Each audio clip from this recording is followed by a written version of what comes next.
जैनम जयतु शासनम। बोली अहिंसा परमो धर्म की। देवादेव श्री महावीर भगवान की। 25 समोषण महामंडल विधान की। आचार्य कुंद कुंद महाराज की। आचार्य गुरुदेव भगवान श्री विद्यासागर जी महाराज की। पूज्य मुनि संघ की। साक्षात दिनानायक स्वस्ति कुंती सागर जी उत्तम सागर जी महाराज की। समस्त आचार्य संघ की। बंधु, आप सभी लोग क्षमा शरण महामंडल विधान में पुण्य प्राप्ति के लिए, कर्म की निजता के लिए, आत्मा की उन्नति के लिए बैठे हुए। आज आप स्थापना निक्षेप से समोषण में बैठे हैं, ऐसी भावना भाव, ताकि अगले भाव में साक्षात तीर्थंकर का समोषण प्राप्त हो और हम उसमें जाकर के बैठ कर के भगवान की आराधना कर सकें, अपने कर्मों की निजरा कर सकें। सावक के लिए, कर्म निजरा के लिए, सुख प्राप्ति के लिए मात्र एक ही साधन है, और वह साधन है भगवान के गुणों का अनुवाद करना। पूज्य पुरुषेषु गुणेषु अनुरागा भक्ति। पूज्य पुरुषों के गुणों के प्रति जो अनुराग होता है उसका नाम भक्ति हुआ करता है। भक्ति का उद्देश्य सुख पाना है, दुख से मुक्त होना है। किंतु भक्ति करते करते इतना ख्याल अवश्य रखना है कि भगवान के गुण हमारे पास है कि नहीं। ये तो पक्का है हमारे पास भगवान के गुण नहीं है। यदि भगवान के गुण हमारे पास होते तो हम भगवान की आराधना नहीं करते। उनके गुणों के प्रति प्राप्ति के लिए हम आराधना कर रहे हैं, क्योंकि हम आराधना उसकी करते हैं जो हमें प्राप्त करना हो। हम आराधना उनकी करते हैं जिनके गुणों को हमें प्राप्त करना हो। अभी हम वर्तमान में अशुद्ध हैं, इसलिए हम सिद्ध की आराधना कर रहे हैं। क्यों? क्योंकि हमें सिद्ध बनना है। वर्तमान में हम अपने आप को सिद्ध मान करके बैठ जाएंगे तो सिद्ध की आराधना का प्रयोजन ही समाप्त हो जाएगा। वर्तमान में तो हे प्रभु पतित पावन में अपावन, शरण आयो शरण मैं आपकी शरण में आया हूँ। मैं तो भी अपावन हूँ, आप पावन हैं, आप पवित्र हैं। मैं भी अपने आप की आत्मा को पवित्र बनाना चाहता हूँ, इसलिए मैं आपकी शरण में यहाँ पर आया हूँ। ऐसा भाव जब आएगा तभी भक्ति उमड़ पड़ती है। जो भगवान को अपने समान, अपने को भगवान के समान मानेगा, वो कभी भगवान की भक्ति नहीं कर सकता। भगवान को हमें हमसे अनंत गुणा श्रेष्ठ मानना पड़ेगा, तभी हम भगवान की भक्ति कर सकते हैं। जो आप हैं वो मैं हूँ, ऐसा भाव ध्यान के समय होगा, लेकिन भक्ति के समय तो मैं तो एकमात्र अभागा हूँ, पापी जीव हूँ, संसार में परिभ्रमण कर रहा हूँ। हे भगवान, आप धन्य हैं जो सब कुछ दोषों से मुक्त होकर के अनंत सुख के लिए प्राप्त कर गए। तो आज हम समझेंगे सुख प्राप्त करने के लिए पूजा ही पर्याप्त है कि और भी कोई साधन चाहिए। तो भगवान के गुणों को चाहिए सुख पाने के लिए। भगवान का गुण क्या था? भगवान सुखी क्यों हैं? पहले तो ये बताओ, भगवान ने सुख कैसे प्राप्त किया? लड़ झगड़ करके, किसी छीन करके, देवताओं से मांग करके? तो कैसे प्राप्त किया भगवान ने? परिग्रह का त्याग करके, संयम अपना करके। संयम क्यों अपनाया उन्होंने? संयम क्यों अपनाया? क्या जरूरत थी संयम लेने की? नहीं। सुनो। संयम इसलिए लिया उन्होंने अपने जीवन में क्योंकि दो प्रकार के संयम होते, एक प्राणी संयम, दूसरा इंद्रिय संयम। इसके पीछे मात्र जीव दुखी ना हो ये भावना रही। क्या रही? क्या भावना रही? संयम का अर्थ ही है हमारे माध्यम से कोई जीव दुखी ना हो, इसलिए तो परिग्रह का त्याग। परिग्रह रखेंगे, रख रखाव में जीव हिंसा हो। मुख्य उद्देश्य ये रहा है कि हमारे माध्यम से किसी भी प्राणी को कष्ट ना पहुंचे।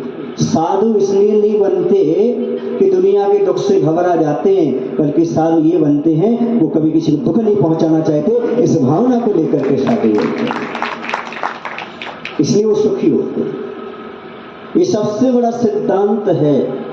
यदि तुम अपने जीवन में सुख चाहते हो तो कभी किसी को दुख नहीं देना। ये भगवान की भक्ति करते समय एक शिक्षा ले लेना। हे भगवान, मैं सुख चाहता हूं तो दूसरे को सुख दूंगा, क्योंकि प्रकृति का नियम है जैसा बीज बोगे वैसी फसल तुम्हें काटने को मिलेगी। आज नहीं तो कल, कल नहीं तो परसों, परसों नहीं तो पड़े हैं वर्षों। कभी ना कभी तो कर्म परिपाक में आएगा और फल देगा। इसलिए मैं कहता हूं किसी को दुख तो देना बंधु, पर उतना ही देना जितना तुम बाद में सहन कर सको। मतलब आप महाराज दुख देने का आप लोगों को उपदेश दे रहे हो? नहीं, दुख तो देने नहीं, लेकिन फिर भी आपसे ना रहा जाए तो उतना ही दुख देना सामने वाले को जितना बाद में आप सहन कर सको, क्योंकि लौट करके अपने पास ही आता है। जैसा आप खेत में बीज डालते हो वैसा ही आता है, लेकिन एक डालते हो 100 आता है। ये भी ध्यान रखना। इतना तो सब जानते हैं, जैसा बीज वो वैसा फल आता है, पर बहुत कम लोग उदाहरण देते हैं एक बीज डालो तो 100 लौटता है। आचार्य कहते हैं जो दूसरे को सुख या दुख दोगे वो व्यास है 100 गुना लौट करके तुम्हारे पास ही आने वाला है। इस बात को कभी भूलना नहीं। इसलिए जैसे बन सके वैसे मन वचन काय से दूसरे को सुख देने का प्रयास करना।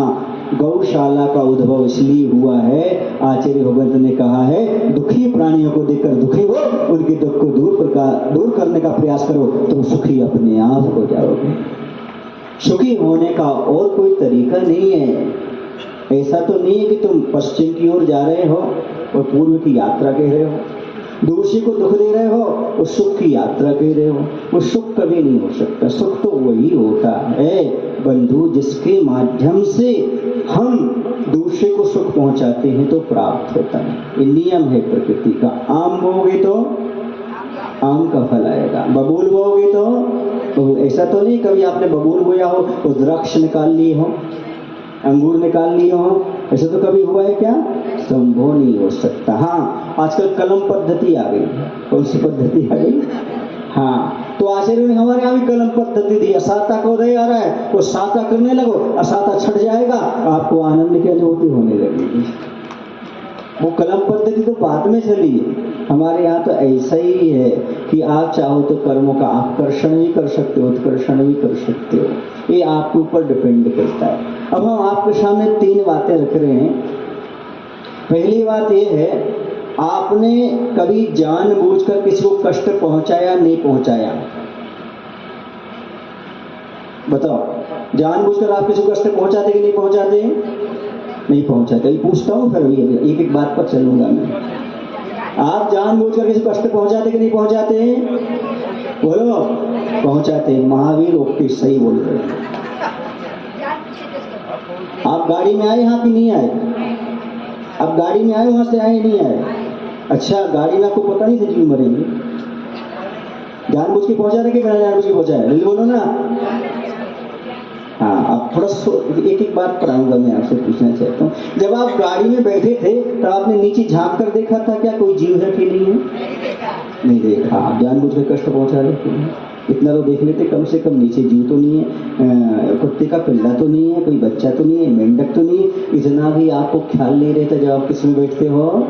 गाड़ी में बैठते हो। क्यों? क्योंकि आप तो सुख चाहते हो, क्योंकि सामने वाले के ख्याल ही नहीं रखते सुख दुख मिल रहा है कि सुख मिल रहा है, क्या हो रहा है। रात्रि में कभी भोजन किया? कभी तो किया होगा बचपन में। अंचना पानी तो उपयोग किया होगा, होटल में तो खाया होगा।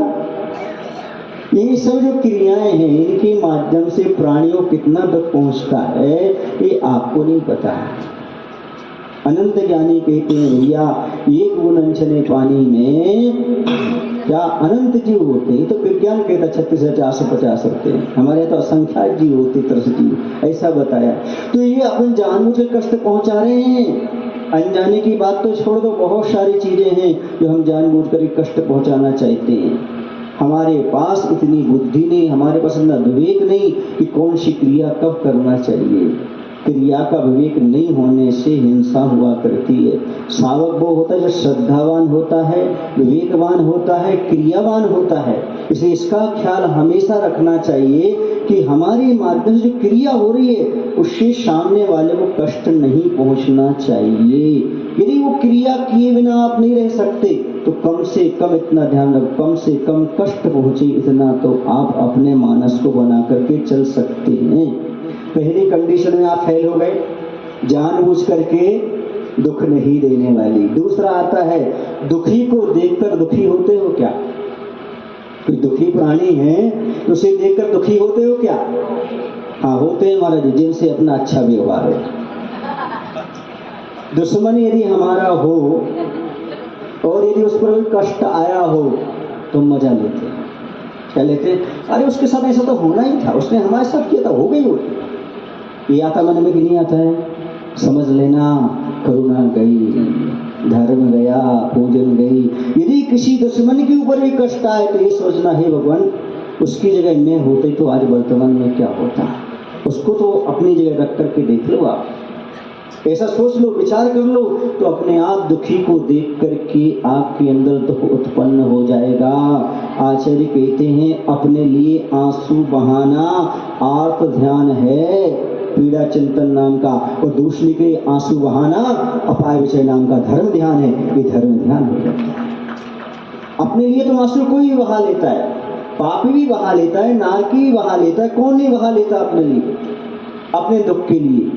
प्रत्येक प्राणी अपने दुख के लिए, हत्यारा भी अपने दुख के लिए आंसू बहा लेता है। दूसरे के प्रति ये आंसू बहाना अपने आप में धर्म की निशानी मानी जाती है। धर्म प्रेमी की यही निशानी है कि दूसरे के दुख को देख करके उसके आंसू से क्या, आंखों से क्या आ जाता है? पानी आ जाता है। समझ लेना ये काम हो गया। लेकिन हमारा ऐसा होता है जिससे अपना राग हो, मोह हो, ऐसा दुख होता है। कभी कभी तो ऐसा होता है, बुरा नहीं मानना, कोरोना काल चल रहा होता है, सब कुछ देखते कितने जा रहे हैं, और चाय पी रहे हैं, भोजन कर रहे हैं, तो चाय पानी भी नहीं छूट पाती। भूकंप आ गया है, सब खा रहे, देख रहे, टीवी भी देख रहे हैं, ऐसा हो रहा है वैसा हो रहा है। कहाँ दूसरे के दुख को देख करके दुखी होते हो? जरा सोचो तो, विचार तो करो। पड़ोसी की ओर कभी देखा तुमने? बाजू वाले को देखा कभी तुमने? कभी नहीं। सब स्वार्थ में अपने में लगे रहते। कभी दूसरे के ऊपर आपत्ति आती है तो उसके बारे में सब मौन हो जाते, मैं क्या कर सकता हूँ, मैं क्या कर सकता हूँ। हाँ, इस दूसरे के ऊपर अच्छा सुख आ रहा है तो उसको विघ्न डाल सकते हैं, तो सोचो सुख कैसे मिलेगा। आचार्य कहते हैं आज तुम्हारे जीवन में सुख नहीं तो एक ही कारण है, तुमने कभी किसी को सुख नहीं दिया। यदि आपने किसी को सुख दिया होता तो आज तुम दुखी नहीं होते, और जिनने कभी दुख नहीं दिया वो आज सुखी है, अनंत सुखी है, केवल ज्ञानी बनकर के वहां समूषण में विराजमान है, सिद्ध शिला में जाकर के विराजमान है। आप भी मात्र इतना ही प्रयास करिएगा। पहली कंडीशन कौन सी थी? जानबूझ करके दुख नहीं देना। दूसरा, दुखी को देख करके दुखी होना। तीसरी बात बता दूं आपको, दो कंडीशन तो फैले आप, तीसरी कंडीशन रखता हूं आपके सामने। दुखी को देख करके उसके दुख को दूर करने का प्रयास करना। कितना आपने किसी दुखी को देख करके दुख को दूर करने का प्रयास किया? मैं तो कई बार कहता हूं आप अपने माता पिता को एलोपैथी मत दो, नेचुरोपैथी मत दो, हेम्योपैथी मत दो, लेकिन कम से कम थोड़ी सी सिंपैथी तो दो। हम हैं, घबराने की आवश्यकता नहीं। इतना तो कम से कम आप अपने सहधर्मी को कह सकते हो, अपने भाई को कह सकते हो, अपने परिजन को कह सकते हो, अपने माता पिता को कहते हो अभी हम हैं, माँ चिंता मत करना, पिता चिंता मत करना, अभी मैं हूँ। इतना ही तो चाहते हो, और क्या चाहते हो आपके बड़े, आपके माता पिता? बस बेटा इतना कह दे, मैं तो हूँ, माँ चिंता मत करना, जीवन भर में समझ। ऐसे जो भाव होते हैं ये कितने हमारे अंदर आते हैं, सोचो। दूसरे पर आई हुई आपत्ति के मजे लेने वाले तो संसार में अनेकों मिल जाएंगे, लाखों मिल जाएंगे। तो कम से कम उसकी आपत्ति को दूर करने का भाव आपके अंदर कितना होता, कैसा होता, जरा सोचो, विचार करो। ये आपके मन में कभी अंदर आया, ये भाव जागृत हुआ कि वास्तव में हम इंसान हैं, हम जीव हैं, हमारा कर्तव्य है दुखी जीव को देख करके कम से कम कुछ नहीं कर सकते तो सांत्वना के 4 शब्द तो व्यक्त कर सकते हैं। बोलो ना, हॉस्पिटल में कोई रोगी है तो उसे देखने जाओ, 2 शब्द बोलो, उसे बहुत अच्छा लगता है। कोरोना में लोग क्यों मरे? कोई देखने नहीं जा पाया, बात ही करने नहीं पाया। रोग से कम मरे हैं, सिंपैथी नहीं मिल पाई। जिनको उनने जीवन में समय दिया उनने 1 मिनट का समय नहीं दिया। क्या करे? क्यों? रोग फैल जाएगा। कोई उनके पास गया नहीं, ऐसा नहीं वैसा नहीं। पर आचार्य कहते देखो भैया, वात्सल्य क्या है, चिकित्सा क्या है, वैयवृत्ति क्या है, कुछ ना कुछ तो हमारे जीवन में इस प्रकार की भावना घटित होना चाहिए कि हम दूसरे का भला करें। कुछ लोग ऐसे हैं जिन्होंने आगे आकर के भला किया है, उन्होंने अपने जीवन की परवाह नहीं की। क्यों? क्योंकि उन्हें पता था जन्म मरण तो सब प्रकृति का है, हमें अपना कर्तव्य तो करना चाहिए। बहुत से लोगों ने कर्तव्य किया, मैं कह रहा हूँ वो हमेशा सुखी रहेंगे जिन्होंने इस प्रकार की सेवा की। आज गाय गौशालाएं हैं, उन्हें पशु हैं, पशु से कोई हमारा स्वार्थ नहीं है, लेकिन आप 4 पैसा दान करके यदि एक गाय का संरक्षण करते हो, समझ लो आपने टनोटन स्वर्ण का दान कर लिया। ये समझने का प्रयास करें। लिखा है, आचार्यों ने भी लिखा है, नीतिकारों ने भी लिखा है कि सुमेरु पर्वत के बराबर यदि आप स्वर्ण का दान कर लो तो निश्चित आप पुण्य कमाओगे, लेकिन एक जीव को बचा लो, उससे भी ज्यादा पुण्य तुम एक जीव को बचाने में कमा लोगे। क्योंकि जीव की अपने आप में बहुत व्यवस्था है। संस्था खड़ी करना, संस्था को बचाना अलग है, लेकिन एक जीवित संस्था को बचाना अलग चीज है, संरक्षण करना अलग चीज है। एक गाय का संरक्षण करना अपने आप में बहुत महत्वपूर्ण चीज होती है। तो तीसरी बात है, दूसरे के दुख को देख करके दुखी होने की कंडीशन आपके पास कितनी है। तीसरी कंडीशन ये हुई, दूसरे के दुख को दूर करने के भाव आपके अंदर कितने पैदा हुए। आप रास्ते से चले आ रहे हो, रास्ते में मान लो कोई पशु पड़ा है, आप गाड़ी से रुकते हैं क्या? किसी का एक्सीडेंट हुआ है, रुकते हैं क्या? नहीं, आप निकल जाते हैं, इग्नोर कर जाते हैं, गौर कर जाते हैं, निकल के चले जाते हैं। अरे फिर करुणा कहाँ गई? दूसरे के दुख को देख करके दूर करने के भाव कैसे पैदा हुए? एक ज्ञान सागर जी महाराज ने बहुत अच्छा एग्जाम्पल लिखा है, कैसा सम्यक दृष्टि जीव होता है, कैसे दूसरे के दुख को देखकर दुखी होता है और उसके दुख को दूर करने का प्रयास करता है। तो ये कई जज थे, वह जज अपने घर से सूट बूट पहन करके कहाँ जा रहे थे? कोर्ट में जा रहे थे। जज कहाँ जाएगा? कोर्ट के लिए जा रहा था, कोट वोट पहन करके जा रहा था। और रास्ते में वो देखता क्या है कि एक नाली में सुअर का बच्चा फंस जाता है। वह तत्काल अपनी कार को रुकवाते हैं। आपने कभी ऐसा देखा कि आप अर्जेंट जा रहे हो ऑफिस या दुकान या कहीं ऐसी घटना हो तो आप तो इस तरफ दृष्टि करके निकल जाते हैं। उन्हें तो कोर्ट में जाना है, आगे क्या होगा, उनकी सर्विस भी खतरे में, सब कुछ सब इंतजार कर रहे हैं। वो उतर गए। ड्राइवर से कहा गाड़ी रोको, रोक करके जा करके सीधा जाकर के उन्होंने नाली में उस सुअर के बच्चे जो फंसा था उसको बड़ी सावधानी से निकाल दिया। सोचो, विचार करो, कोट तो गंदा हुआ होगा ना, शरीर तो गंदा हो, फिर से नहाना पड़ेगा ना, तो वहां लेट भी हो रहे, लेकिन अंदर क्या थी? करुणा थी, दया थी। उसने कहा, जो ड्राइवर था उसने कहा, सर आपने क्या किया? आपने एक सुअर के लिए आपने कपड़े गंदे कर लिए, आपने कोर्ट में जाना था, लेट हो गए। ये काम आप हमसे भी तो कह सकते थे, मैं उसको निकाल लेता, आप सुरक्षित रहते। तो उन्होंने एक ही जवाब दिया। अब उन्होंने जवाब दिया कि ज्ञान सागर जी महाराज ने लिखा, लेकिन बहुत अच्छी बात लिखी। जज साहब ने उत्तर दिया, मैंने उसके सुअर के दुख को दूर नहीं किया, उसे दुखी देखकर जो मेरे अंदर दुख हो गया था उस दुख को दूर करने का मैंने प्रयास किया। ये होता है करुणा भावना, ये होती है अनुकंपा, ये होती है सम्यक दृष्टि के अंदर की भावना। सम्यक दृष्टि दूसरे के दुख को देख करके स्वयं दुखी हो जाता है। वो ये समझता है ये दुख मेरा है, ये दुख उसका नहीं, ये दुख मेरा है। तो जैसे बने इस दुख को मैं दूर करने का प्रयास करूंगा।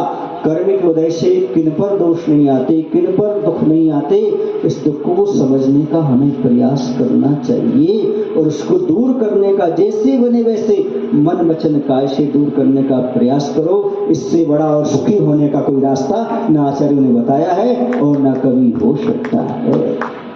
बहुत कम लोग होते हैं जिसके अंदर ये अनुकंपा का भाव आ जाता है। जब हम जीव के अस्तित्व को स्वीकार कर लेते हैं तो हमारे लिए अपने आप विश्वास हो जाता है कहाँ कहाँ कैसे कैसे जीवन ने निर्मलता प्राप्त की है, इस बात को समझने का प्रयास करो। कहाँ दुखी प्राणी रहे हैं, कहाँ वह कैसा कैसा कर्तव्य किए हैं और कैसे कैसे क्षण भर में अंतर मुहूर्त में अपनी विशुद्धि करके कल्याण कर जाते हैं। हम उनकी आलोचना करते बैठे रहें, ये करते रहें, उससे हमारा कर्म का बंध होने वाला है, उससे कुछ नहीं होता। बल्कि ये सोचो, विचार करो बंधुओं कि ये तो सब जीव की परिणति है, अनादिकाल के संस्कार हैं। एक बार की बात है, स्वाध्याय चल रहा था। क्या चल रहा था? स्वाध्याय चल रहा था। जो स्वाध्याय वहां पर चल रहा था तो संलेखना का समय था, मतलब संलेखना का प्रकरण चल रहा था। तो आचार्य से किसी ने कहा, आचार्य जी हमने सुना है कि एक महाराज थे, उन्हें जो है ना अंत समय समाधि के समय खरबूजा खाने की इच्छा हो गई थी। क्या बोले? तो ये श्वेतांबर जैन में मिलता है। तो आचार्य ने एक ही जवाब दिया, भैया खाने पीने के संस्कार तो अनादिकाल के हैं, त्याग की भावना हो तो महत्वपूर्ण है। आया समझ में आपको? तो कि त्याग बहुत महत्वपूर्ण हुआ करता है। मोह का उदय, कर्म का उदय, इस सब संसारी प्राणी के पीछे पड़ा हुआ है। सब सत्ता में बैठे हुए हैं। कहाँ बैठे हुए हैं? अपनी सब सत्ता में पड़े हुए हैं। कब किसका कैसा उदय आ जाता कुछ नहीं। देखो ना, तदभव मोक्षगामी जी को भी कुष्ठ रोग हो गया। क्या हो गया? ये क्या है? अब आप कहो महाराज को रोग कैसे हो गया? तो भैया कर्म जो पूर्व में किए वो तो उदय में आते हैं, ये तो निश्चित ही है। उन सबको सहन करना पड़ता है। ऐसे आप धर्म कर रहे हैं तो आप ये मत समझना कि मैं धर्मात्मा हूँ, मेरे ऊपर संकट नहीं आएंगे। हर धर्मात्मा के संकट आते ही आते हैं। संकट से घबराने की आवश्यकता नहीं है। कर्म के उदय में संभलने की आवश्यकता अपने में महत्वपूर्ण होती है, जिसे हम सांत्वना के शब्द कहते हैं। हम तो कई बार कहते हैं इंसान को इंसानियत की तराजू से तौलिए, इंसान को इंसानियत की तराजू से तौलिए। दो शब्द ही सही लेकिन प्रेम से बोलिए, दो शब्द ही सही लेकिन प्रेम से बोलिए। तो जो आपका 2 रुपए का दान है, ये आपके 2 शब्द हैं, वो एक जीव के प्राण बचा सकती हैं। इससे बड़ी और कोई चीज नहीं होती। यदि आपने गाय के संरक्षण में ये आपकी चंचला लक्ष्मी 10-50 हजार खर्च कर दिए तो बहुत बड़ी बात कर ली। यही साथ में जाने वाला है आपका, और कोई भी धन आपके साथ जाने वाला नहीं है। कौन सा जाने वाला है? यही सब जाने वाला है। क्या कह रहे? कुछ कह रहे? 10 गाय को बहुत अच्छा आशीर्वाद है, हमारा आशीर्वाद है। रवि मसाला वालों के यहाँ से आवाज आई है, वो कह रहे हैं कि 10 गायों को 1 साल की एक साल का चारा देते हैं। वो बहुत अच्छे हैं। ऐसे संरक्षण करते रहो जीव को, क्योंकि उसी के माध्यम से तो अपना उद्धार होने वाला है। आचार्यों ने यही तो कहा है कि तुम दूसरे को बचाओगे खुद बचोगे। ये मत समझो कि दूसरे को गलत करोगे तुम्हारे साथ गलत होगा। इसलिए जैसा आप चाहो, आप चाहे तो स्वस्थ रहना चाहते हो तो औषध दान करो। आसो ने चारा नहीं है, गाय को तो वही औषधि है, चारा नहीं है। वो आहार दान भी है और औषध दान भी है। गाय के लिए वही तो औषधि है, वही तो उसके सबके लिए। तो चारा मत समझो उसके लिए, उसके लिए तो बहुत बड़ी चीज है। आपने तो चारा दिया और उस बेचारे का तो पूरा जीवन ही सुरक्षित हो गया। ये तो विचार करो, सोचो। इसलिए दया के क्षेत्र में, करुणा के क्षेत्र में आप जो भी देते हो वो आपके लिए बहुत महत्वपूर्ण चीज है। आपका जीवन पवित्र और निर्मल बनेगा और आप हमेशा जीवन में सुखी रहेंगे। तो हमारी 3 बातें याद रखो। जानबूझकर कभी किसी को कष्ट नहीं देना, जो हमने कहा उसमें सावधानी रखो। दूसरा, दुखी को देख करके दुखी होने का प्रयास करो, मन में अनुकंपा पैदा करो, सामने वाले के दुख को अपना दुख जैसा महसूस करो। जब तक दूसरे के दुख को अपना जैसा महसूस नहीं करोगे तब तक तुम दुख को दूर नहीं कर सकते। आपके बेटे को दुख आया तो आपकी आंखों में आंसू आ जाते, क्यों? ये मेरा दुख है, मेरा बेटा है। आता कि नहीं आता? दूसरे के आए ना आए क्योंकि उसमें मेरापन है। ऐसे किसी जीव के प्रति आपके ऐसे भाव आ जाए, ये तो जीव है, अपनी आंखों से आंसू आ जाए, तो समझना ही आपके अंदर करुणा है, मोह नहीं है। बेटे के प्रति तो मोह हो सकता है पर गाय के प्रति मोह नहीं होता। उसके प्रति ऐसा भाव आना करुणा है, दया है, ये परम धर्म है, अहिंसा धर्म है। यदि अपने अंदर प्रकट हो जाता है तो बहुत बड़ी बात है भैया। तुलसी जी दुखी हैं, उनके दुख को जैसे बनेगा मैं तीसरी बात है दूर करने का प्रयास करूंगा। आपके पास धन है, मन है और तन है और समय है, इन सबको देते हुए आप अपने मन को जैसे चाहो वैसे, अपने धन को जैसा चाहो वैसे, अपने तन को, अपने समय को इन सब चीजों में दे सकते हो। ये मत कहना मैं खर्च कर रहा हूँ। एक बार और ध्यान रखना, क्या नहीं सोचना कभी मैं खर्च कर रहा हूँ, ये कहना ही मैं जमा कर रहा हूँ। क्या कर रहा हूँ? आपने कभी बैंक में पैसा डाला? क्या बोलते हैं आप? खर्च कर रहा हूँ कि जमा कर रहा हूँ? खेत में बीज बोते हैं, उसको बोना बोलते कि खोना बोलते? फिर ऐसा क्यों कहते हो? हमने पिछले साल विधान में इतना खर्च किया था, हमने मंदिर में इतना खर्च किया था। जैसे आप विश्वास रखते हो कि बैंक में पैसा मैं जमा कर रहा हूं, खर्च नहीं कर रहा हूं, जैसे आप विश्वास रखते हो खेत में बीज बो रहा हूं, खो नहीं रहा हूं, वैसे आप धार्मिक क्षेत्र में, दया के क्षेत्र में दान देते हो। ये मत कहना खर्च कर रहा हूं, ये कहो प्रभव की व्यवस्था कर रहा हूं, सब जमा होता चला जा रहा है।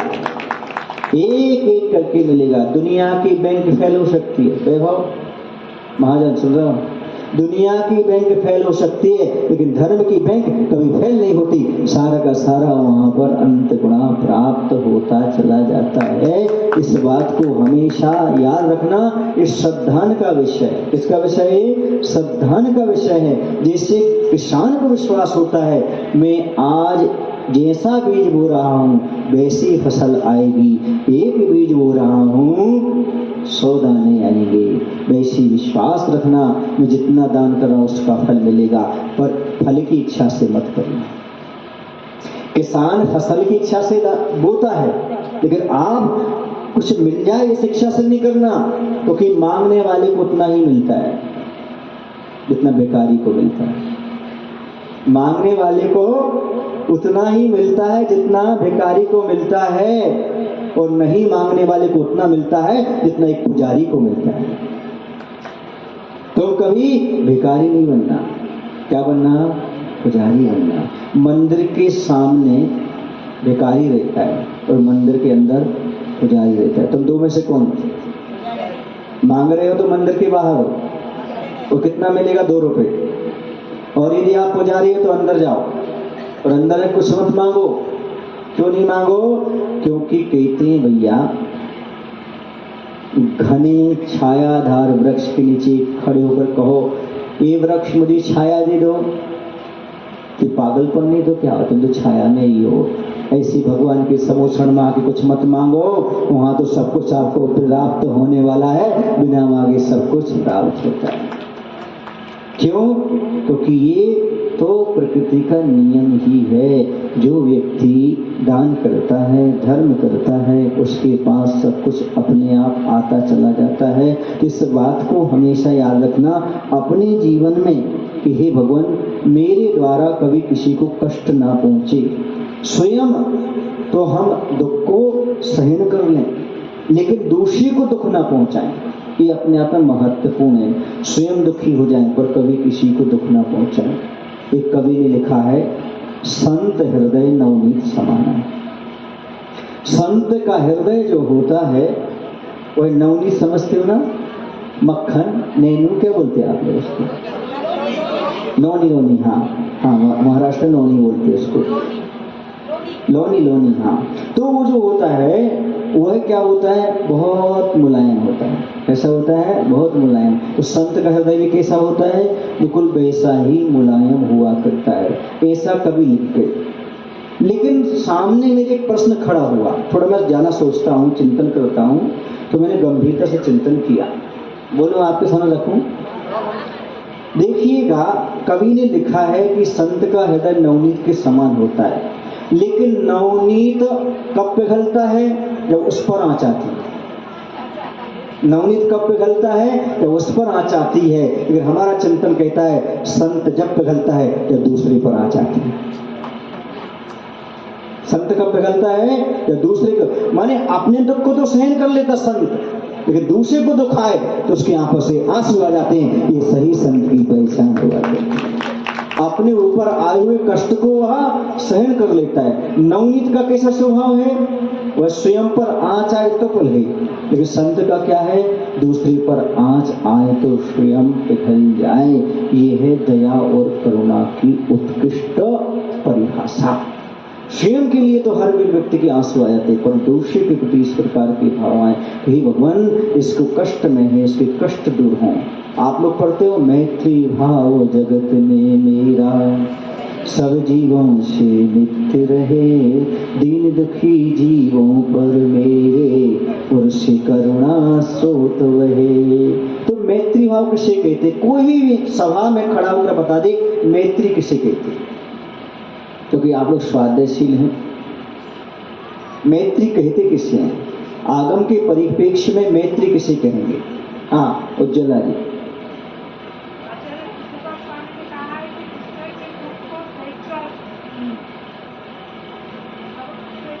हाँ, वो अभिव्यक्त नहीं कर पा रहे, कुछ तो उस विषय को छू रहे हैं। आचार्य ने ये कहा है मैत्री किसे कहते? उन्होंने कहा है कोई भी संसार में दुख से पीड़ित ना हो। क्या कहा? संसार में कोई भी दुख से पीड़ित ना हो, सभी सुखी हों और सभी श्रेष्ठ मार्ग पर लगे। ऐसी भावना का नाम, ऐसी मति का नाम मैत्री भाव है। आपने कभी खड़े होकर के बोला भगवान से कि भगवान संसार में कोई दुखी ना हो? नहीं महाराज जी, हमने तो ये बोला है भगवान हमारे सारे दुख दूर हो। यही बोला है, कभी नहीं बोला होगा खड़े होकर के भगवान हमारे सारे बैरूड के एरोला के सुखी हो जाएं। बोला आपने? एलोरा के सब सुखी हो जाएं? नहीं बोल पाए महाराज। अपने से बोलने से फुर्सत नहीं मिल पाती, हम क्या बोलेंगे? रोज भगवान से प्रार्थना करना, हे भगवान सभी सुखी हो जाएं, सभी सुखी हो जाएं। पूछो क्यों? क्योंकि आप अपना बोलोगे तो स्वार्थी हो जाओगे, सब सुखी का बोलोगे सब में तुम भी आ जाओगे, तुम अपने सुख की भी मांग कर लोगे।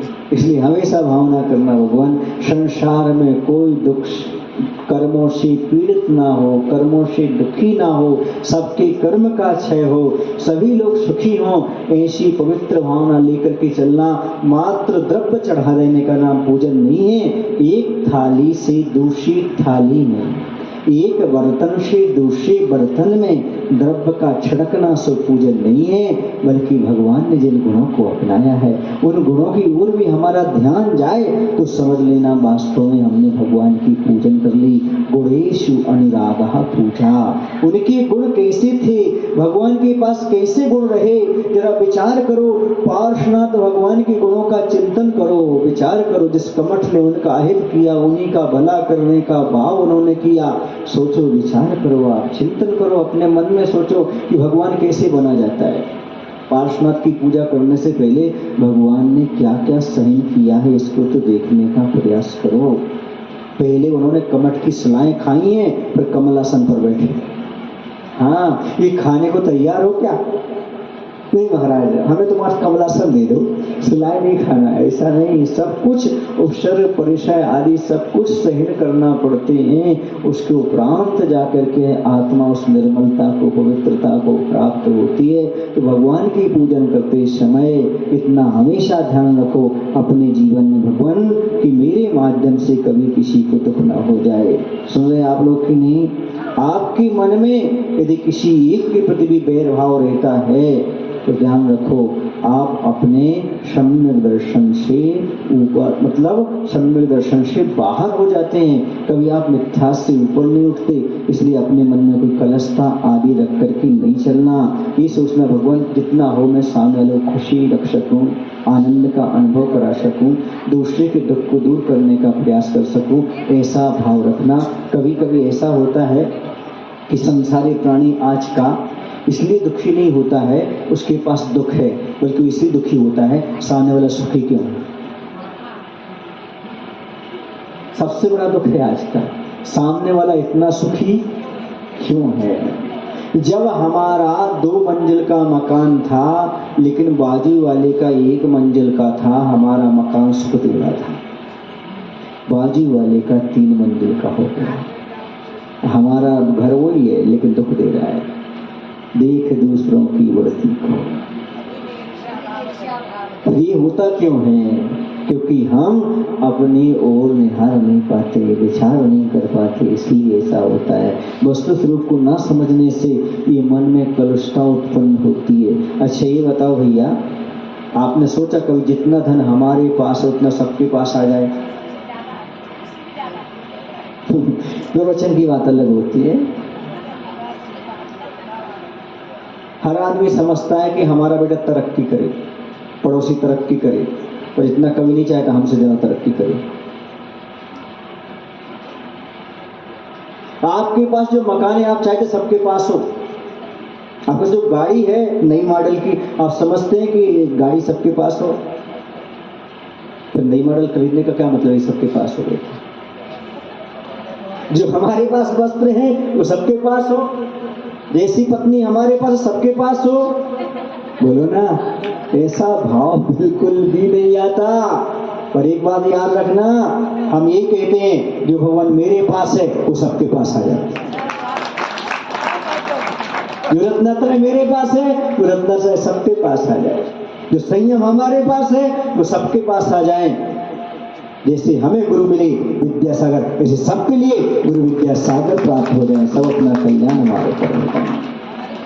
हम हमेशा यही भावना बातें हैं, भगवान जो तत्व हमें प्राप्त हुआ है वो तत्व सबको प्राप्त हो जाए। आपकी भावना देखो, हमारी भावना तो बहुत महंगी है, सबको प्राप्त होने वाली नहीं है, क्योंकि एक समय में 3 कम 9 करोड़ से ज्यादा हो नहीं सकते। आपकी तो असंख्यात की संख्या, अनंत की संख्या है, फिर भी आप भावना नहीं बात पाते। भगवान जो मेरे पास है वो सबके पास हो जाए। आज से भावना होना, क्या कहना, भगवान जो मेरे पास है, बोलो ना, हाँ, जो दुख मेरे पास है वो पड़ोसी के पास आ जाए। कोई तो कह रहा और क्या कह रहा।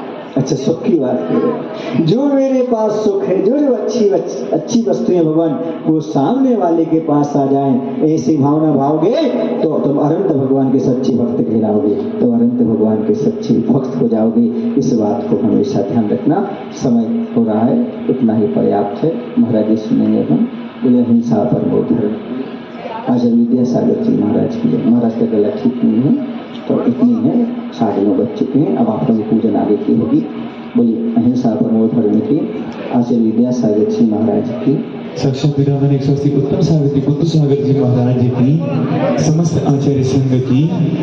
चलते हैं आज की इस मंगल बेला पर। आज की इस मंगल बेला पर